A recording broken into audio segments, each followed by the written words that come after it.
It was 3 a.m. when my son-in-law kicked open the door of my own oceanfront villa and told me I had 1 hour to get out. He didn't knock. He didn't ask. He stood there with his drunk friends, pointing at me like I was some unwanted guest. What he didn't know, what none of them knew, was that this villa was the final piece of a plan I spent 40 years building. And tonight, their arrogance would hand me the victory I'd been waiting for.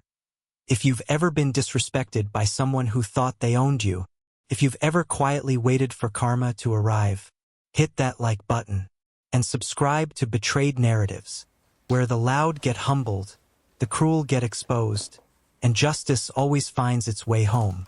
Now, let me take you back to that night. Full narrative expansion, main story, part 1. The night everything came crashing down. The sound that woke me wasn't knocking. It was the door smashing against the wall. I sat up instantly, heart pounding. My son-in-law, Kevin, walked in first. Behind him were 3 of his buddies. Drunk, loud, full of the kind of confidence only stupidity can give you. Kevin pointed at me. "Get up," he slurred. "You're done here. You've got 1 hour to leave my villa. My villa. My home. The place I spent decades dreaming about." I didn't stand. I didn't shout. I just looked at him and smiled, because arrogance makes people blind. And he was about to trip straight into his own destruction. Part 2, the betrayal that cut the deepest. Kevin wasn't always like this.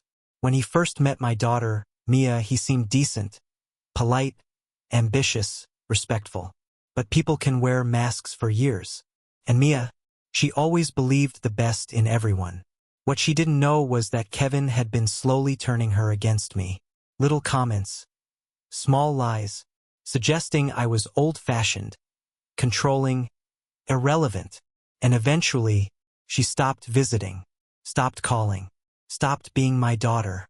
The night she told me she didn't need me in her life anymore, I felt something break. That's when I began planning. Not revenge, but an exit. A quiet shift of my life into something peaceful. Kevin had no idea that I had already rewritten my will, my ownership papers, my estate plans, everything. Part 3, Kevin overplays his hand. Back to the villa. Kevin stepped closer until he was inches from my face. "This place is mine now," he said. "Mia told me you're signing everything over. You're old. You're done. So pack up." His friends laughed. Loud, stupid laughter. One of them said, "Bro, this dude looks like he's about to cry." I wasn't. Inside me was silence. A crystal clear stillness. Because this moment, this exact moment, was the final proof I needed. Kevin didn't just want me gone. He believed he deserved my life. And that was the final nail in his coffin.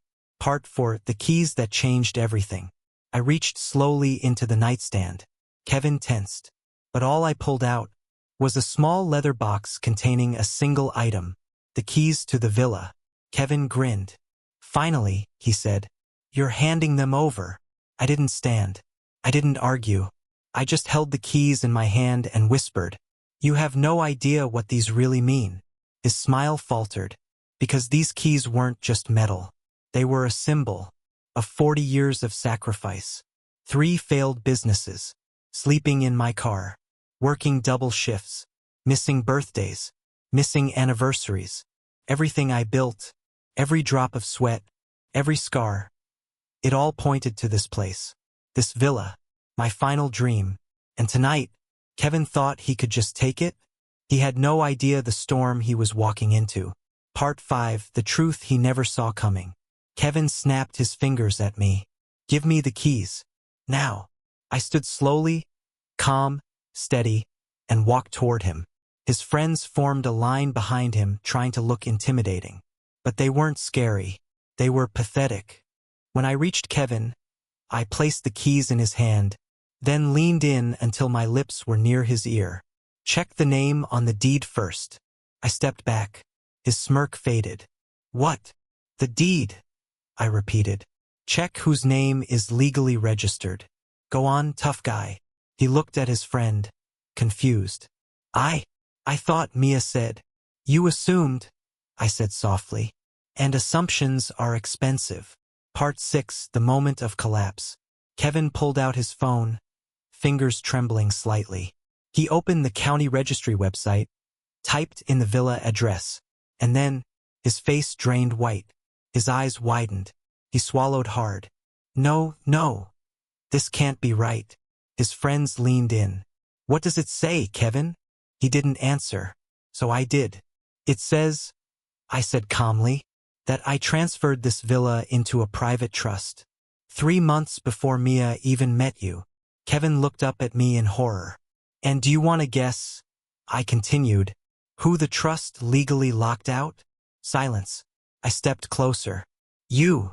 Part 7, The Final Blow. Kevin's voice cracked. Mia said this was ours. She said you owed us. Owed you? I laughed softly. Owed you what? The childhood you never gave me?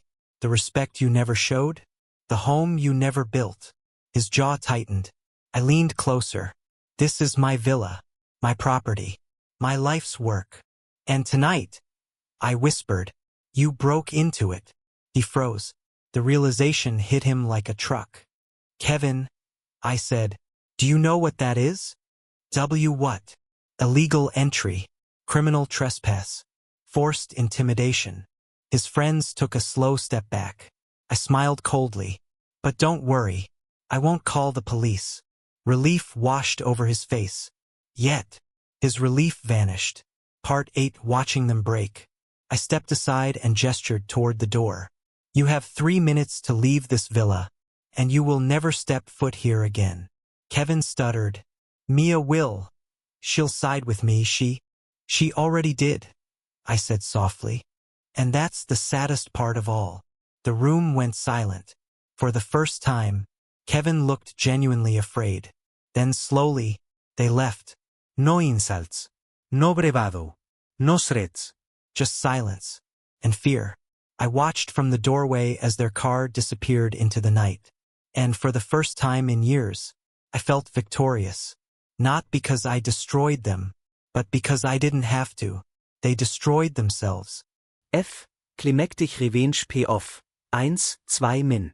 Sometimes revenge isn't loud. Sometimes it isn't violent. Sometimes the sweetest revenge is simply watching someone realize they never had power over you at all. Kevin came to take my home. He left with nothing. No villa. No power. No control. Not even my daughter's loyalty, the very thing he manipulated her with. His face when he realized the villa was never his, that moment will stay with me forever. The moment a bully realizes he's been punching the air the whole time. Reflective wrap-up, 15 to 20 seconds. People think revenge is loud. But true justice? It's quiet. It's the calm voice that says, you don't get to take what I bled for. In the end, Kevin didn't lose because of me. He lost because of who he chose to be. OUTRO Call to action. 15 to 25 seconds. If the story gave you chills, made you angry, or made you believe in karma again, hit that like button. Tell me in the comments, what would you have done in my place? And don't forget to subscribe to Betrayed Narratives, where every week, someone learns the hard way that you should never underestimate the quiet ones.